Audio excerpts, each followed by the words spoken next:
Hi, welcome to my channel. My name is Kate, and in tonight's video we are going to be discussing about the fact that I have adopted a new dog.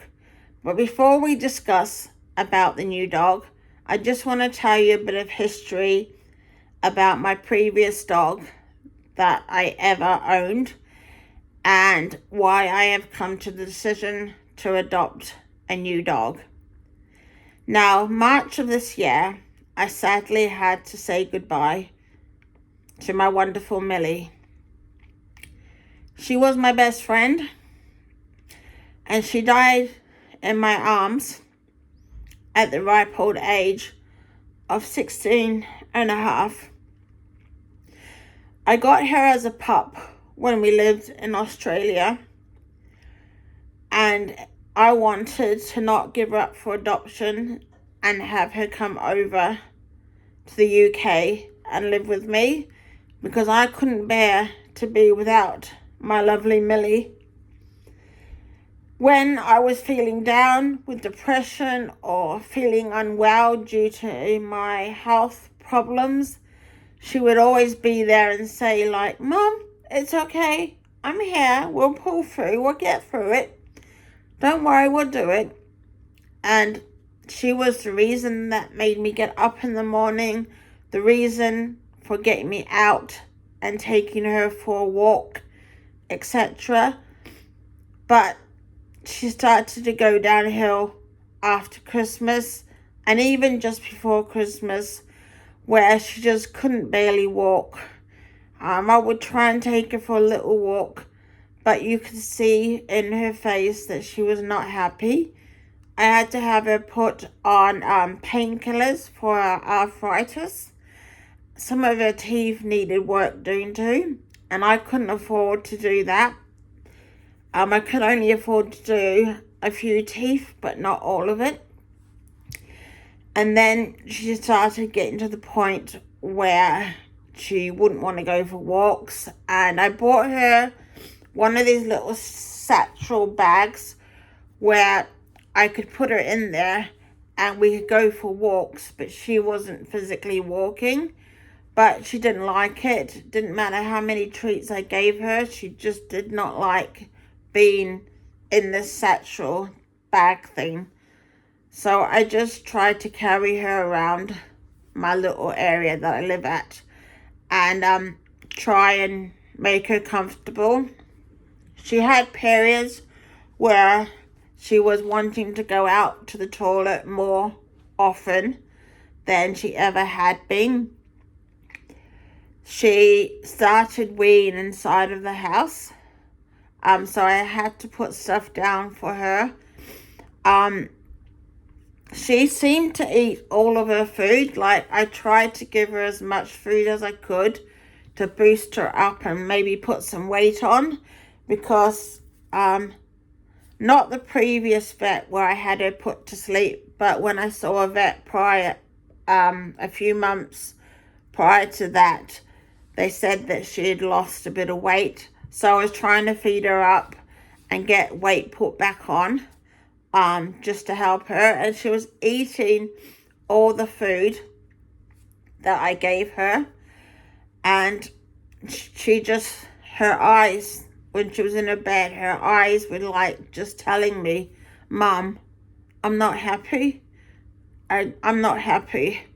And I made the decision with my mom that I think she needs to go and see a vet.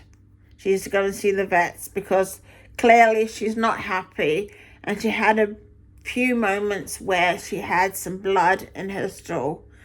And so that's when I was like, "Mum, I think I need to take her to the vets. The vets need to see her. They need to discuss what's going on and see if I can get anything done, because the longer I could keep her in my life, the better it would be for me." But sadly, the vet said to me when I took her to the vets and I put her on the scales that she was still losing weight. So no matter how much I was feeding her, she was still losing weight. And then I explained the urinating, how she was urinating a lot. The vet could just tell by her trying to walk into the consultant's room that she didn't look that great. Got her up on the table, and the vet didn't even need to have to examine her. I told her everything about what's been going on with Millie, and the vet said, well, what we can do is we can do an operation and with her kidneys, because they said, I think her kidneys have got some problems. We can operate on her, but it's going to cost you probably about £2,000 to get it done. But we can't guarantee that she would pull through this operation, and that her teeth would need looking at, and we can't guarantee she'll get through the anesthetic, or maybe it's time that she was put to sleep. And of course, I'm not made of money, and I said to the vet, and I said to my mum on the way to the vets, I want the vet to tell me if I have to. I want the vet to tell me, if I should put her to sleep. I don't want my mum to try and tell me it's time you put her. I want to make the decision myself, and the vet's help as well. And I read that vets aren't really meant to say this, but the vet said if it's my dog, I would probably have her put to sleep. And I've heard people say that vets shouldn't say that because it's swaying your decision. And I was in such a bad state. And I said, yeah, I think it's best. I think she should go to sleep. And sadly, I walked into the vets with a dog and left the vets without a dog. But moving on, that was about March the 31st. Now, obviously I needed a bit of time to grieve over the loss of my dog. And I've got her ashes in my hallway, still not deciding what to do with them. But I've got her ashes in the hallway, and I've got lovely things around her ashes that reminds me of her. But I needed that grieving time to cope without having my best friend. I had lows. I had quite high and low moments where it affected my anxiety and my depression. But it wasn't until November-ish and this month that I thought long and hard. And I thought, if I don't get a dog now, will I ever get a new dog? I always said to myself that I would get a dog. Because dogs help you get out and do things. They rely on you for food. They rely on you to let them out. But they're also great companions for you. And they're always they know how you feel. Like my Millie knew when I was having a bad time and when I wasn't having a bad time. She knew all of what was going on. And so I decided that I would just casually look on the RSPCA website, and I would look on the Dogs Trust. If some of you are not from the UK, the Dogs Trust is very similar to the RSPCA, except they only deal with dogs, not cats and dogs and guinea pigs, etc. They only deal with dogs. And so I put my name down at the Dogs Trust, telling them that I was looking for a new dog. And I did that with the RSPCA. I was going to do that, but apparently you have to see a dog and think, yep, that dog's come up. I want that dog. Now, because my parents are, I wouldn't say really old. Well, my stepdad's 87 and my mum's in her late 70s. They're not spring chickens. So I knew full well that I couldn't get a puppy. With all that training, letting it out, etc., it wouldn't be fair on my mum and my stepdad, because there would be a majority of the time where the dog would have to go to my mum and my stepdad's, because I go to a coffee morning on a Monday and a Friday, and then I've got scouts in the evenings, and I live in a flat and I don't want to leave my dog for too long, because I don't want neighbours to complain about the dog barking continuously, etc. So the less amount of time the dog is at home on its own, the better. And so I knew that it was going to be a dog that would have to be under a year, because anything older, I don't want to have to go through that whole process of what I went through with Millie so soon, or not have as much time with a dog. So you have to excuse me, I'm getting thirsty. So, I don't know, I lost a client, because I'm a private carer. I lost a client, was it this month? Yeah, it was this month I lost a client. And when I had my Millie put to sleep, he said, don't leave it too long before you get a new dog, because you'll never get a dog if you do. So part of me was thinking along his lines and going, I'm going to do what Clive said. That's my client's name.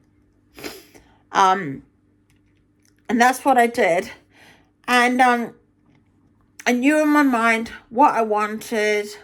I wanted a small dog due to the fact that I live in a flat. And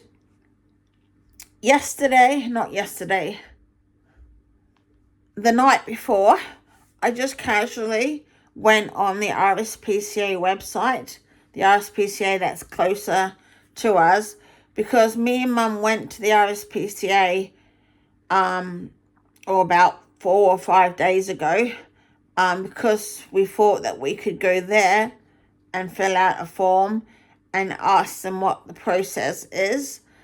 But that's when we found out that you have to do it online, and you have to already have a dog that you want to adopt, or you're thinking of adopting. So we went home. And so I just casually went on their website a couple of nights ago, while I was watching TV, because the lady, when we went with my mum, stated that if you look on the website every day, there might be new dogs that pop up. So you want to regularly check their website. So, like I said, I casually looked on the internet and at their website. And this dog, which is 11 months old, he is a boy, and he's 11 months old, and his name is Rocky. And I had a read about him, and they stated that he doesn't like being groomed, and that he's currently under a program, which is something that I would have to do, where he needs to get used to being brushed, because their fur apparently gets matted. If any of you guys out there own a Bichon Frise, please give me some tips in the comments down below. But that I would have to brush him and getting used to the brush, because apparently they're having to put a muzzle on him because he bites when he's being brushed, and he needs to have his undercoat brushed, and I think he needs to go to a specialist clipping people who are willing to do his hair. So that was the only downfall, was that he would need to be trained to get used to being brushed and his fur being touched and clipped, etc. So he doesn't get matted fur, and that he doesn't get any eczema or any skin irritation. So I filled out the form, spoke to my mum on the phone, said that I'd found this wonderful dog. I even told my brother and his partner through Messenger that look at this dog, blah, blah, blah. I put my name down for him, etc. Filled out the application form. It was kind of like, I was in this like, oh, what else can I say? What else can I say? What else can I say? Where I was like frantically writing down, filling out this form and going, oh, should I put this? Should I put that?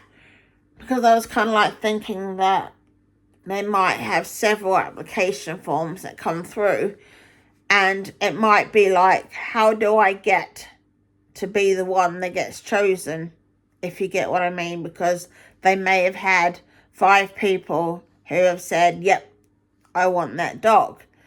So the next day, I just casually decided to ring them up, and I spoke to the receptionist, explained my whole situation, because she looked at my form that I'd done on the internet and she wanted a few more questions, which she did. Then she said, if you want to, you can come and see him. So me, my mum, and my stepdad came with their Springer Spaniel, because they have a Springer Spaniel. So, of course, the dog would have to get used to my Springer Spaniel. And, we went there. And obviously he was very shy, Rocky, which naturally is the case because he doesn't know us. So he's barking at us and bark, bark, bark, bark. And we just went into this playpen and I asked various questions about him, and they told me about how he has to have this regime where he has to have treats wrapped around a brush so that he gets used to having a treat associated to brushing his hair. And all the other issues, I asked them why he was brought to the RSPCA, because people, they adopt dogs, they have dogs, and then they sometimes don't quite realize how energetic that dog is, or they don't quite realize that the dog has to have this done, or there might be other reasons. And the lady said to us that the dog was brought to the RSPCA, and that there was a legal action happening, and therefore she couldn't give us any information about why the dog was brought here, because clearly there was something that was going on. It wasn't the fact that the owner surrendered the dog. That's what I'm thinking. It's not the fact that the owner surrendered the dog and brought it in and said, no, we can't handle it. It does sound like there was something else behind it. But I looked, the dog started to get used to me when we went outside.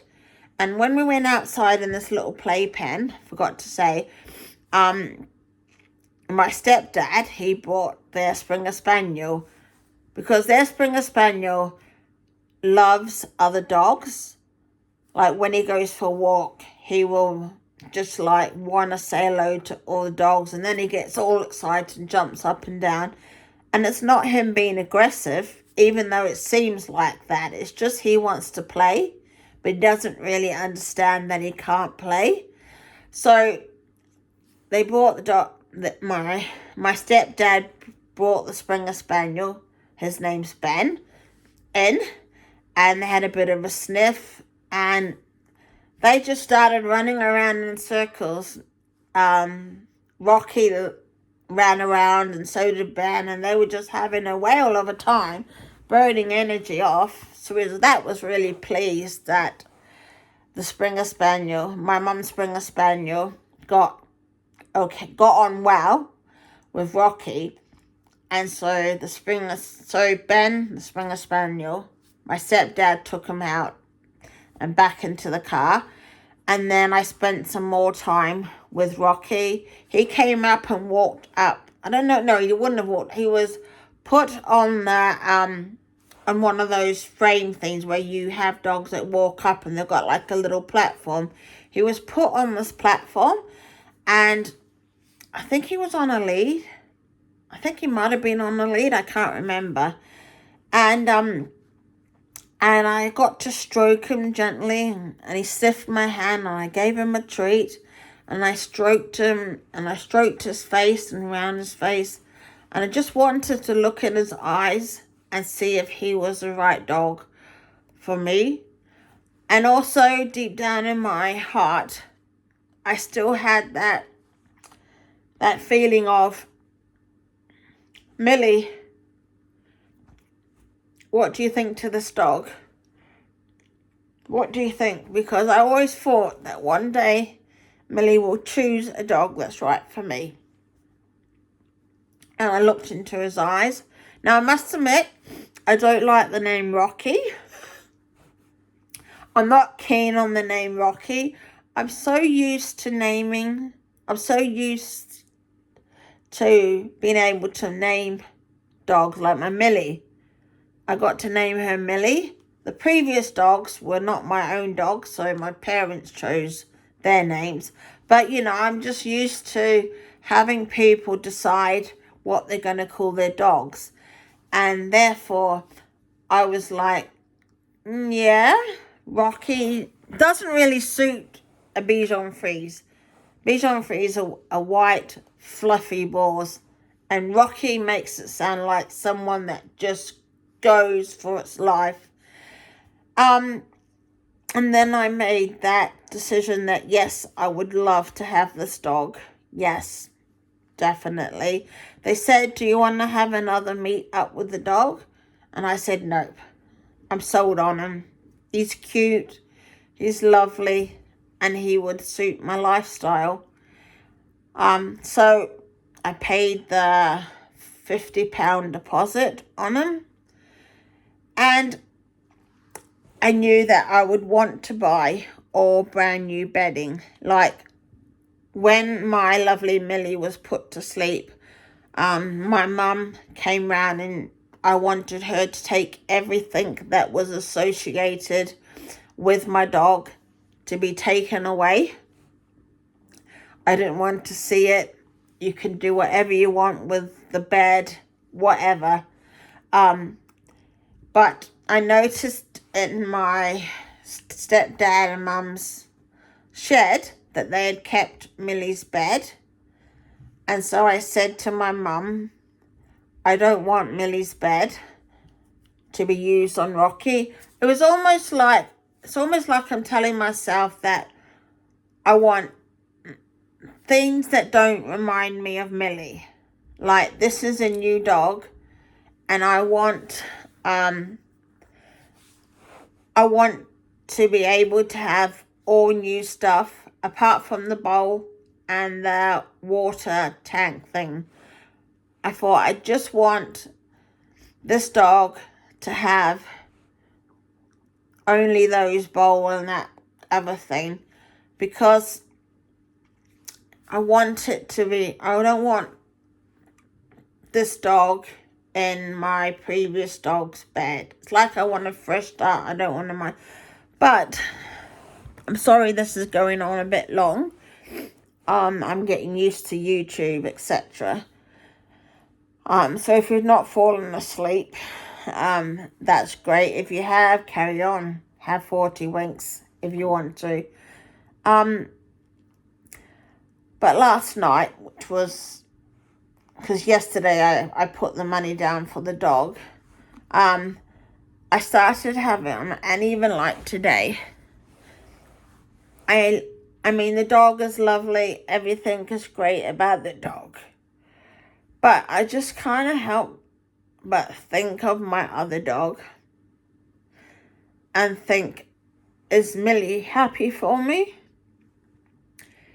Is she like, oh, Mum, yay, you got yourself another dog to give a great life to? Which is what I'm trying to concentrate on. Because part of me thinks, am I betraying my previous dog by getting a new dog? I knew that eventually I would be getting a new dog.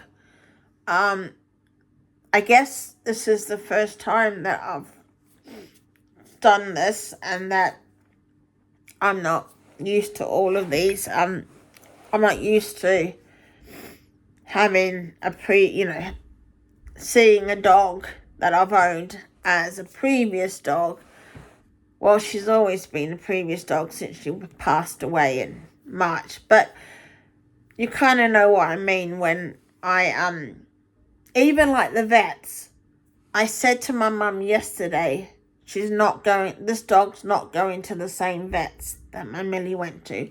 She will go to the one that you guys take your dog to, because I don't want, it's almost like I want to get rid of all the memories that I have of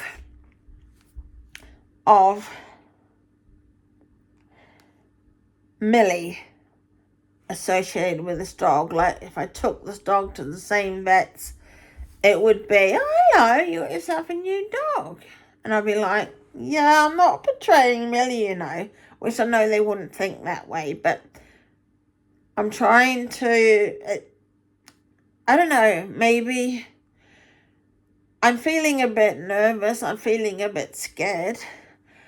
I think it's just that I guess I'm feeling nervous because I don't know how I will feel. And I've been talking to my Millie and saying, I'll not forget you. You'll still be a great big part of my life. Don't think that I'm going to forget you, because I'm not. You're still my number one dog. Because Millie was my first dog that I ever owned. So she's going to be right up there. Rocky, as my mum says to me, even before I met Rocky, she said to me that whatever dog you're going to get, if you decide to get a dog, they aren't replacing Millie. They're just carrying on with the duties that you did with your dog. So basically, Rocky is carrying on the great work that Millie did with me.